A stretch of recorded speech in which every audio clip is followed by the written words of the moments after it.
मगध राज्य का उत्कर्ष। इस वीडियो में हम लोग पढ़ रहे हैं मगध राज्य का उत्कर्ष के बारे में। इसके अंदर 3 वंश आता था, हर्यक वंश, शिशुनाग वंश और नंद वंश। चलिए सभी के बारे में डिटेल से पढ़ेंगे हम लोग। मगध के सबसे प्राचीन वंश के संस्थापक बृहद्रथ था। मगध के सबसे प्राचीन वंश के संस्थापक कौन था? तो बृहद्रथ था। बृहद्रथ का पुत्र का नाम जरासंध था। बृहद्रथ का पुत्र का नाम क्या था? तो जरासंध था। मगध की राजधानी गिरिब्रज यानी राजगृह थी। स्टार्टिंग में मगध की राजधानी कहाँ थी? तो गिरिब्रज यानी राजगृह में थी। हर्यक वंश। हर्यक वंश के अंदर 4 राजा हुए, बिंबिसार, अजातशत्रु, उदयीन और नागदशक। बिंबिसार के पुत्र अजातशत्रु, अजातशत्रु के पुत्र उदयीन, उदयीन के पुत्र नागदशक। बिंबिसार की हत्या अजातशत्रु ने की थी, अजातशत्रु की हत्या इनके पुत्र उदयीन ने की थी और उदयीन के हत्या इनके पुत्र नागदशक ने किए थे। मतलब यहाँ पे सभी अपने अपने पिता के हत्या करते आ रहे हैं। हर्यक वंश के संस्थापक बिंबिसार था। हर्यक वंश के संस्थापक कौन था? तो बिंबिसार था। बिंबिसार मगध की गद्दी पर 544 ईसा पूर्व में बैठा था। बिंबिसार ने मगध की गद्दी पर कब बैठा था? तो 544 ईसा पूर्व में बैठा था बौद्ध ग्रंथों के अनुसार। बिंबिसार बौद्ध धर्म का अनुयायी था। बिंबिसार जो था वो किस धर्म का अनुयायी था? तो बौद्ध धर्म का अनुयायी था। बिंबिसार प्रथम भारतीय राजा था जिसने प्रशासनिक व्यवस्था पर बल दिया था। ऐसा कौन सा भारतीय राजा था जिसने प्रशासनिक व्यवस्था पर बल दिया था? तो ये बिंबिसार था जिसने प्रशासनिक व्यवस्था पर बल दिया था। बिंबिसार ने ब्रह्मदत्त को हराकर अंगराज को मगध में मिला लिया था। बिंबिसार ने किस राजा को हराकर अंगराज को मगध में मिला लिया था? तो ब्रह्मदत्त को हराकर बिंबिसार ने अंगराज को मगध में मिला लिया था। बिंबिसार ने राजगृह का निर्माण कर उसे अपनी राजधानी बनाया था। किसने राजगृह का निर्माण कर अपनी राजधानी बनाया था?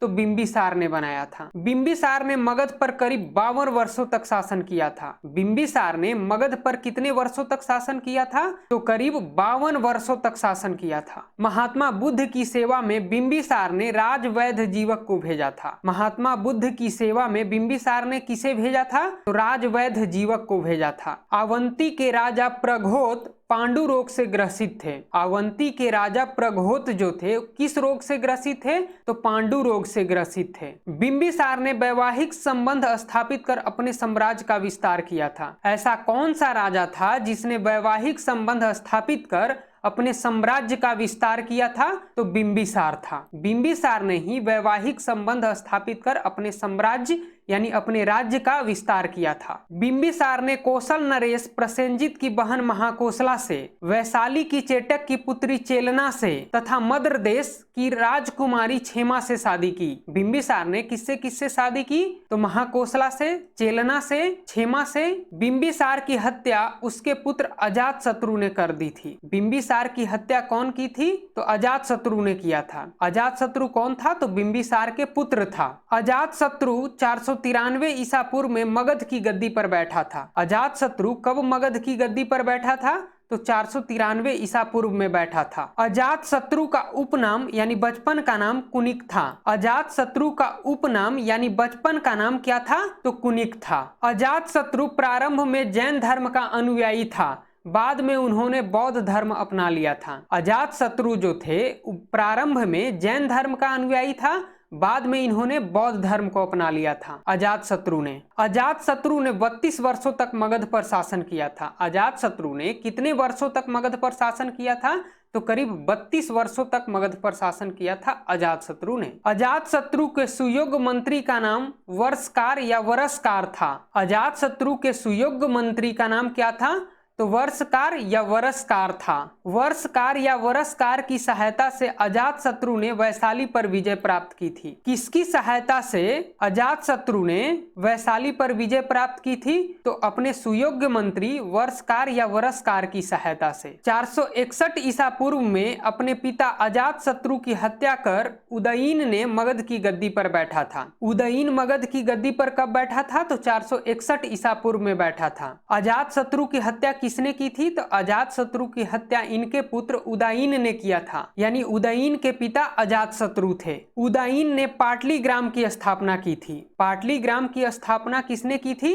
तो उदयीन ने किया था। उदयीन ने अपनी राजधानी ग्रीब्रज यानी राजगृह से हटाकर पाटलिपुत्र में स्थापित किया था। उदयीन ने अपनी राजधानी ग्रीब्रज यानी राजगृह से हटाकर पाटलिपुत्र में स्थापित किया था। ऐसा कौन सा राजा था जिसने अपनी राजधानी यानी मगध की राजधानी ग्रीब्रज यानी राजगृह से हटाकर पाटलिपुत्र में स्थापित किया था?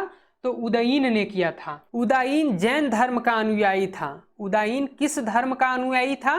तो जैन धर्म का अनुयायी था। हर्यक वंश का अंतिम राजा उदयीन का पुत्र नागदशक था। हर्यक वंश का अंतिम राजा कौन था? तो नागदशक था। उदयीन के पुत्र का नाम क्या था? तो नागदशक था। नागदशक के पिता का क्या नाम था? तो उदयीन था। शिशुनाग वंश। शिशुनाग वंश में 3 राजा हुए, शिशुनाग, कालाशोक और नंदीवर्धन। नागदशक को उसके अमात्य यानी मंत्री शिशुनाग ने 412 ईसा पूर्व में अपदस्थ करके मतलब पद से हटा के मगध पर शिशुनाग वंश की स्थापना की थी। यानी शिशुनाग वंश की स्थापना किसने की थी? तो शिशुनाग ने की थी। शिशुनाग वंश की स्थापना कब हुआ था? तो 412 ईसा पूर्व में हुआ था। नागदशक के अमात्य यानी मंत्री का क्या नाम था? तो शिशुनाग था। शिशुनाग ने अपनी राजधानी पाटलिपुत्र से हटाकर वैशाली में स्थापित किया था। शिशुनाग ने मगध की राजधानी पाटलिपुत्र से हटाकर वैशाली में स्थापित किया था। शिशुनाग का उत्तराधिकारी कालाशोक पुनः राजधानी को पाटलिपुत्र ले गया। जब शिशुनाग हटा तब कालाशोक आया। कालाशोक ने फिर राजधानी को पाटलिपुत्र ले गया वैशाली से हटाकर। शिशुनाग का उत्तराधिकारी कौन बना था? तो कालाशोक बना था। एक बार फिर से क्लियर कर लो, स्टार्टिंग में मगध की राजधानी कहाँ थी? तो ग्रीब्रज या राजगृह में थी, लेकिन उदयीन ने ग्रीब्रज या राजगृह को हटाकर पाटलिपुत्र को राजधानी बनाया। फिर शिशुनाग आया तो शिशुनाग ने पाटलिपुत्र को हटाकर वैशाली को राजधानी बनाया।